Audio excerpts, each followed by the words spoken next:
Welcome to today's episode of Heard and Seen Around. I am Rajesh Karipurath. This is my take on macroeconomic and geoeconomic data points which I find interesting. I hope you enjoy watching it as much as I enjoyed curating it. Cheers. The unsubscribe button is often just a placebo. It doesn't stop the emails, it just confirms to the marketing team that you're alive and clicking.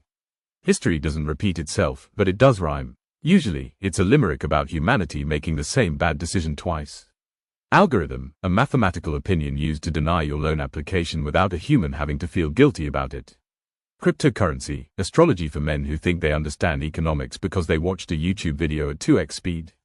Modern art is often just, I could do that. Yeah, but you didn't. This chart is 175 years of the truth serum.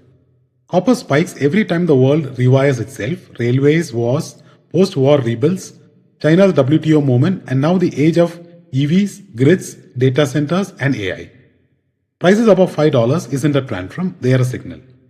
Demand is structural, supply is stubborn, and permitting moves at dial-up speed. When copper stays elevated, it's not forecasting a recession, it's pricing an industrial upgrade. As John Maynard Keynes said, the difficulty lies not in new ideas, but in escaping from old ones. 10 years in, this isn't just a startup boom, it's an economic rewiring. Over 2 lakh DPIIT recognized startups, nearly 1 lakh women-led ventures, and 21 lakhs jobs tell a simple story: entrepreneurship has gone national. Tier 2 and Tier 3 cities now host over half the ecosystem, while IT, healthcare and education quietly do the heavy lifting. Unicorns grab headlines, but breadth is the real breakthrough. India isn't just building startups, it's building a startup base. As Peter Drucker said, the best way to predict the future is to create it. This table is a reality check for anyone who thinks drawdowns are a rare event. Large caps bruise, mid caps bleed, small caps panic.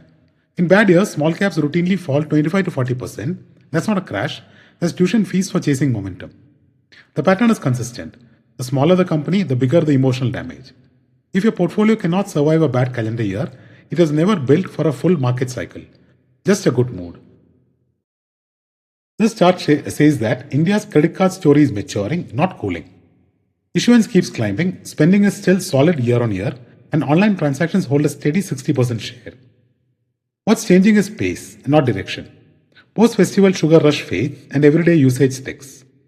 Private banks still dominate, balances are growing more slowly, and that's actually healthy. This is less bench spend, more habit formation. Credit is not retreating, it's settling into adulthood. As Warren Buffett said, predicting rain does not count. Building arcs does. This chart captures a quiet but powerful rotation.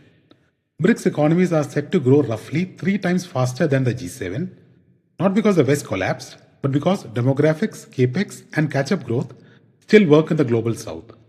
India and China do the heavy lifting, while energy exporters add ballast. The G7 isn't shrinking, it's aging. Capital follows growth, supply chains follow consumers, and geopolitics follows both. This isn't a headline shock, it's compounding doing its job.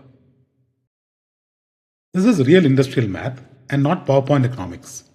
India exporting 2 trillion rupees worth of iPhones means supply chains actually moved, skills actually transferred, and factories actually shipped.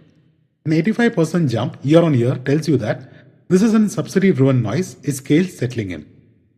The quiet shift matters more than the headline. India isn't just assembling phones, it's inserting itself into global electronics trade, and yes, 2 trillion rupees is rupees, not dollars. Still, factories don't care about slogans, only orders. As Adam Smith said, consumption is the sole end and purpose of all production.